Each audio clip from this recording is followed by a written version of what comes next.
students. Welcome to Introduction to Nanoscience and Nanotechnology lecture number 13. I'm Dr. Pervez Ahmad, and today's lectures we will discuss some optical properties examples. We will give some practical examples of the optical properties, that is how they change by the reductions of the size from bulks to nano. So let's proceed towards today's lecture. The first examples of the optical properties change is that of the gold. How the gold nanoparticle look when the size is in bulk. So bulk gold appear yellow in color.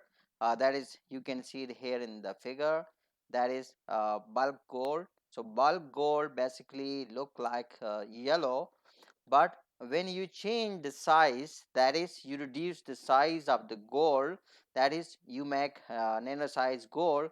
So the color, the appearance change from yellow to gold.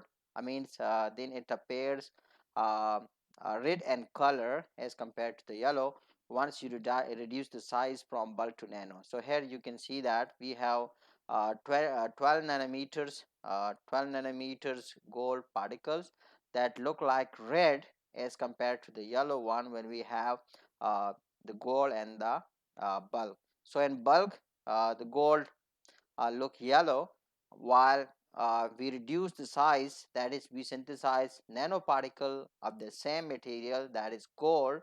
So the color change from yellow to red. So what actually happened by the reduction of the particle size, we can say that the particles are so small that electrons are not free to move about as in bulk gold. That is, we say that here in the bulk, the electrons are free to move about. They have plenty of space. So this is why we have one kind of the color.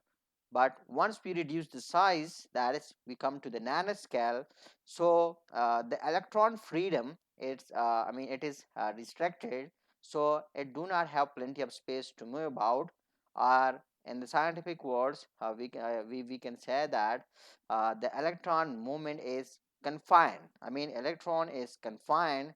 So since the electron movement is confined or restricted, so just because of this moment restrictions, the particle react differently with the light. So as a result, we observe a change in the color from yellow to red.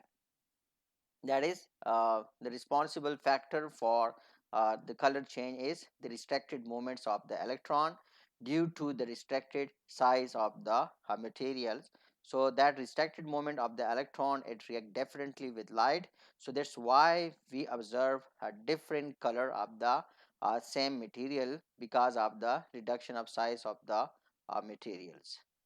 So similarly, we can, the appearance of the material changes with the reduction of size from bulk to nano. So here you can see we have different size nanoparticles of gold that give different colors solution. We have different gold color solutions under different conditions.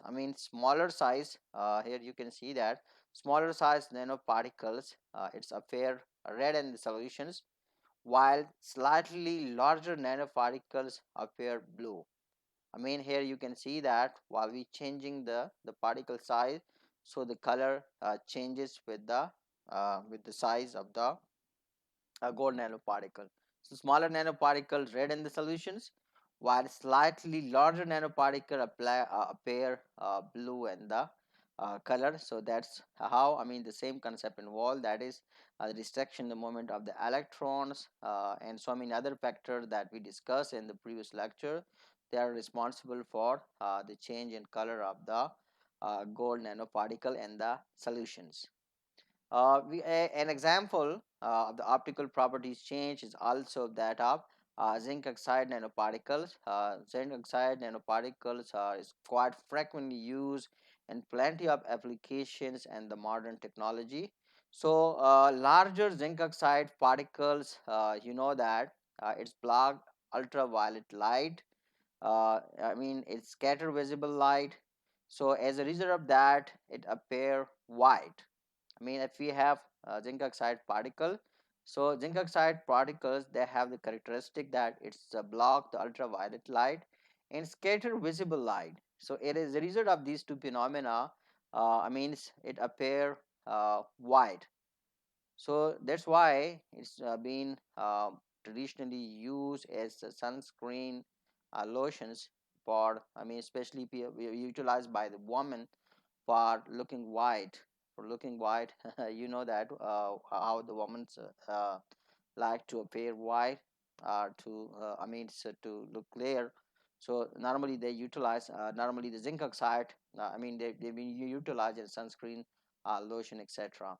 So if we have nanosize zinc oxide particles, so again, I mean, it's used to block ultraviolet light, so small compared to the wavelength of the visible light. They don't scatter. So what actually mean? We mean that here is a difference. I mean, bulk uh, zinc oxide particles, it block ultraviolet light and then scatter the visible light. But here, when the particle size is reduced to nano, so again it block the ultraviolet light, but due to the smaller size, they are unable to scatter the visible light. I mean that they don't scatter the visible light. So as a result of that, I mean, since it don't scatter the visible light, so as a result of that, the color it appear clear.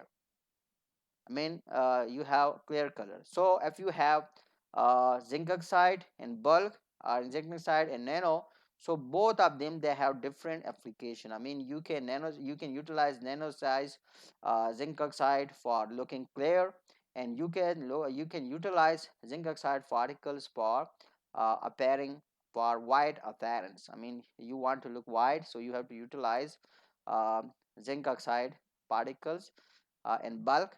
But if you want to look clear, so you have to utilize zinc oxide and nano. So that's this practical application. It's a practical example of how the optical properties change when you have the reduced size material or the nano materials.